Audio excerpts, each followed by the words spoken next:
here's a question. Is virtual reality the future for dementia? A company in the Netherlands is allowing dementia patients to experience the world through VR immersive biking experiences across care homes. So patients can pick a tour and then be transported to the beach, for example, or the mountains, much more besides. What's the purpose of that? Does it really help? Well, we're going to hear from the founder of the company as well as Alzheimer's UK in just a moment. First, though, let's get a quick look at how it all works.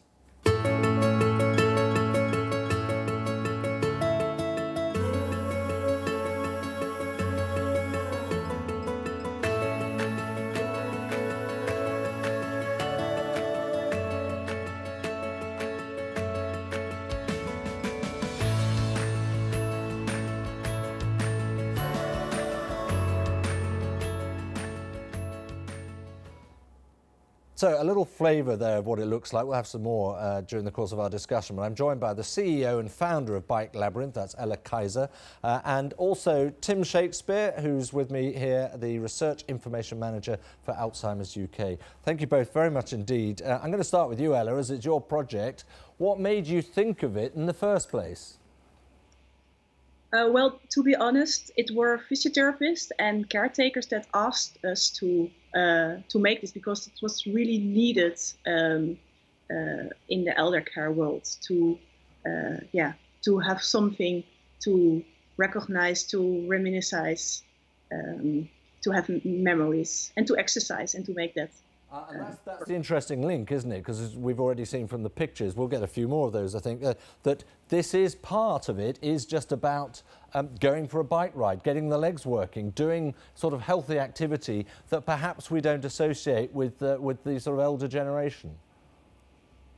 Well, in the Netherlands, maybe a bit more because we are really used to cycling.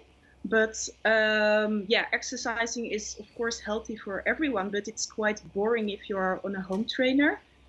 Or an exercise bike, yeah, and you just see the wall or nothing, and yeah, you're bored very soon. Right, and what has been your experience then in terms of the way in which people have got involved in it? I mean, very readily, or is it a reluctance to start with? Do they struggle with any of the technology? No, the technology is very simple. So it's when they start cycling, the route will start immediately. And also, there's always a therapist or a volunteer helping them. Right. Tim, I mean, it looks great, obviously, certainly from the point of getting people active, getting them interested and what have you. How does it work? I mean, what effect might it be having? Any older person doing that is a good thing. Why does it help dementia patients? So I can see this kind of therapy really having a benefit for people in terms of improving their quality of life. For people who would have really enjoyed cycling before they developed dementia, before it advanced to the stage that they couldn't do that in the real world anymore, I can see this might be a good way for them to kind of get some of that experience, get some of that quality of life, do what they enjoy doing. But if you are sort of virtually cycling up a mountain path or through the streets of New York or whatever it is there any way in which that is so stimulating, so valuable that, I don't know, I'm not suggesting it's going to arrest dementia, but maybe it helps the brain and that reduces the pace at which dementia kicks in?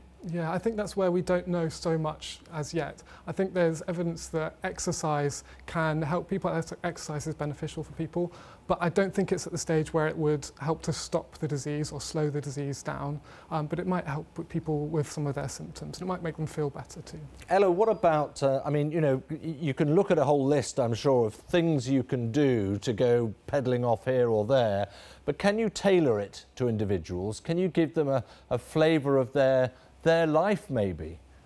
Yeah, what we see is that people really like to cycle to the neighborhood they grew up, or they went to school, or where they were married, for example.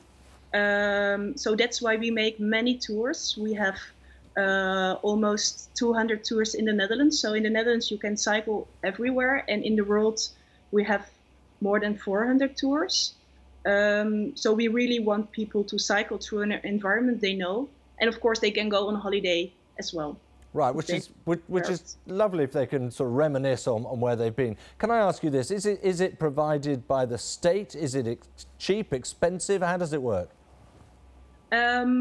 No, it's not provided by the state. The senior care centers, they most of the time crowdfund the bike labyrinth because they really want it. And they do that in the Netherlands, but also in France, Belgium, and worldwide. Yeah, it differs per country also.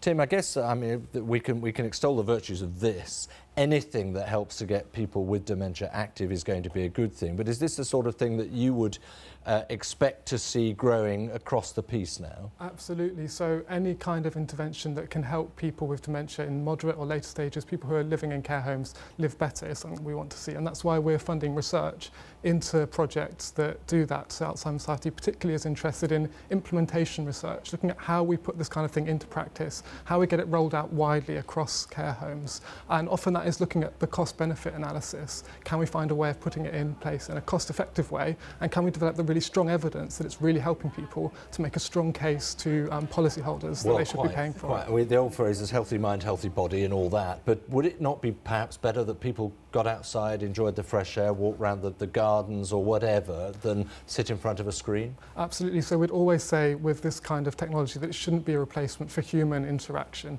and where people can get out and do things themselves and enjoy themselves with a bit of support, that should be the first line. But where this can help people who maybe aren't able to do that anymore, that's really beneficial too. OK, well, looks a fascinating project. Ella, thank you very much indeed for joining us. Ella Kaiser and Tim Shakespeare from Alzheimer's UK. Thanks a lot.